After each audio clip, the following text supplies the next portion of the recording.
सभी को जय मसीह की फिर से स्वागत है आपका एक और नई वीडियो में। प्रभु आपको ढेर सारी आशीष दें। हमारी वीडियोस मसीह भाई बहनों के लिए है और मसीहों को समझाने और बताने के लिए बनाई जाती है कि मसीह यीशु का दूसरे आगमन बहुत ही शीघ्र है और कैसे एक मसीह व्यक्ति को अपना जीवन बाइबल के अनुसार बिताना चाहिए। और उन लोगों के लिए भी बनाए जाते हैं जो जीवित और सच्चे परमेश्वर को खोज रहे हैं। किसी व्यक्ति को धर्म या किसी आलोचना करना हमारा उद्देश्य बिल्कुल भी नहीं है। हम इस वीडियो को सिर्फ बाइबल का ज्ञान के लिए, ताकि मसीह लोग अच्छी रीति से समझ सके, इसलिए इस वीडियो को बनाया जा रहा है। तो कृपया वीडियो को ध्यान से और ज़रूर देखें और समझें और वीडियो को पूरा वॉच करें।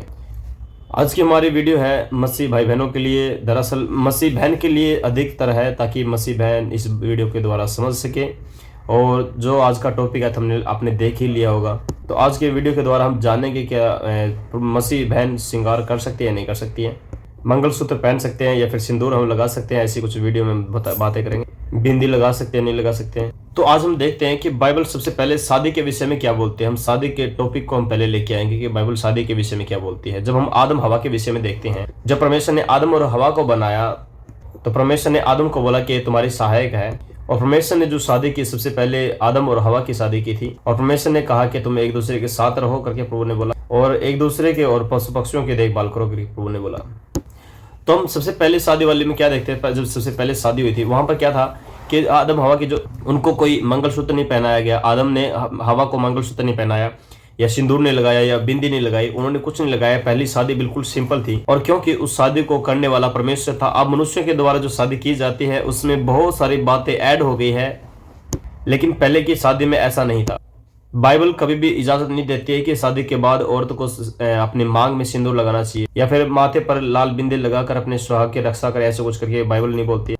तो प्रिय भाई और बहनों, जो मसीह में है बहन, तो वो क्या ये श्रृंगार लगा सकती है या फिर वो श्रृंगार कर सकती है या फिर वो अपने मांग को भर सकती है। तो क्या ये बातें मसीह में हो सकती है या नहीं हो सकती है, आगे हम वीडियो में आप बताएंगे।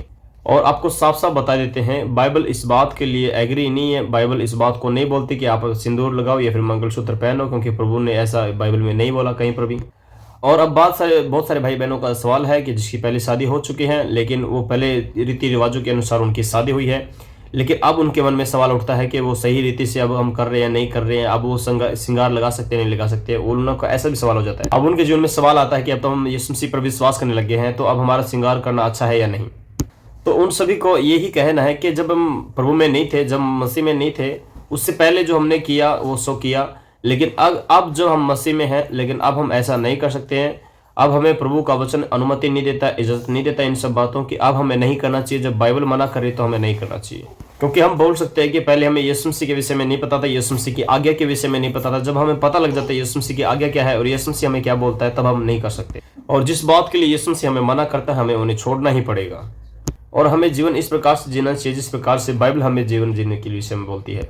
अब बात आती है कि सिंदूर क्यों लगाया जाता है। सिंदूर इसलिए लगाया जाता है क्योंकि वो एक रिवाज है। उस रिवाज के लिए वो सिंदूर लगाया जाता है जब शादी होती है या फिर मंगलसूत्र पहनाया जाता है। और जो मंगलसूत्र पहनाना है और जो सिंदूर लगाना है वो किसी न किसी रिवाज से या फिर मूर्ति पूजा से जुड़ा हुआ है। और बाइबल हमें इसलिए मना करती है कि हमें उन सब चीजों को छोड़ना है करके। और बाइबल हमें मना करती है, निर्गमन में जब हम पढ़ते हैं कि हमें दूसरे को ईश्वर करके नहीं मानना करके वचन में लिखा है।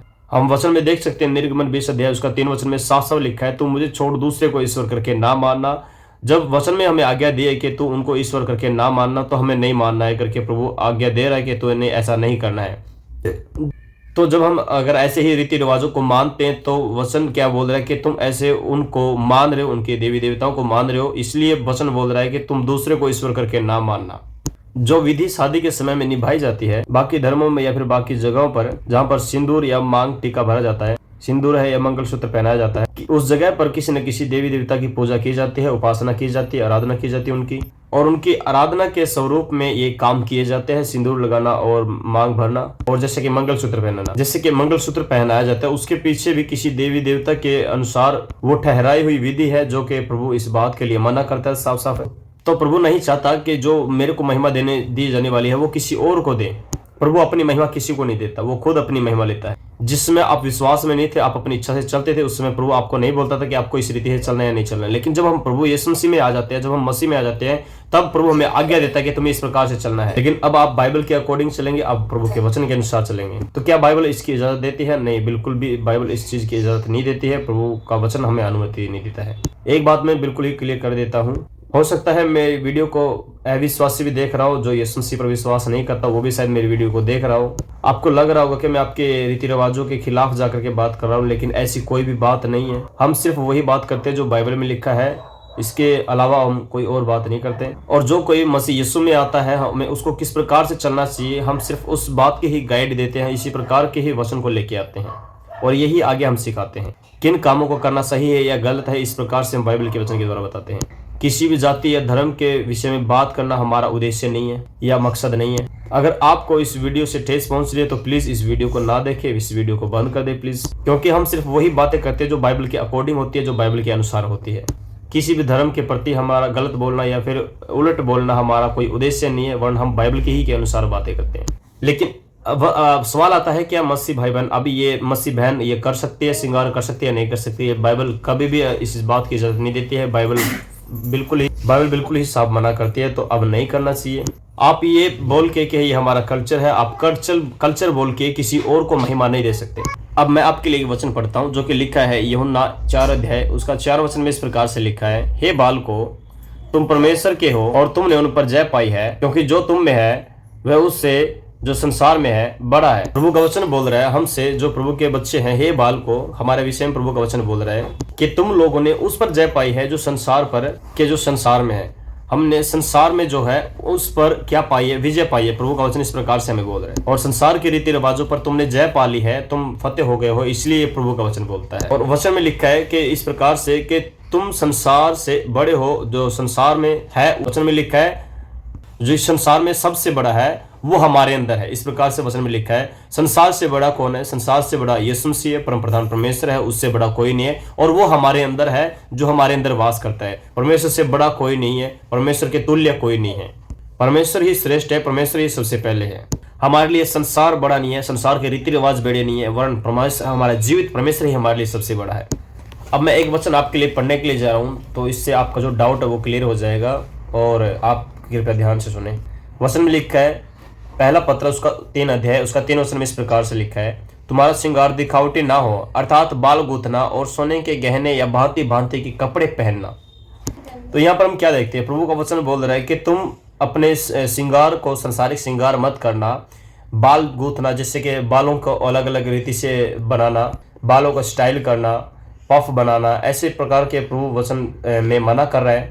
अलग अलग सोने के अलग अलग भांति के गहने पहनना और अलग अलग नए नए अच्छी रीति से और बेढंग रीति से कपड़े पहनना, इन सब विषयों के बारे में प्रभु मना कर रहा है। और 4 वचन में इस प्रकार लिखा है, वरन तुम्हारा छिपा हुआ और गुप्त मनुष्यत्व नम्रता और मन की दीनता की अविनाशी सजावट से सुजित रहे, और क्योंकि परमेश्वर की दृष्टि में उसका बड़ा मूल्य है। वचन में इस प्रकार से लिखा है, तुम उस श्रृंगार को मत करो जो संसारिक श्रृंगार है, वरन गुप्त मनुष्यत्व को और नम्रता और दीनता सहित अविनाशी श्रृंगार से क्या रहे? सुसज्जित रहे। वचन में लिखा है सुसज्जित रहे, यानी तुम अनजान रहो। इसलिए प्रभु का वचन बोल रहा है, तुम संसारिक श्रृंगार से तुम अनजान रहो, वरन आत्मिक श्रृंगार में तुम बढ़ते जाओ।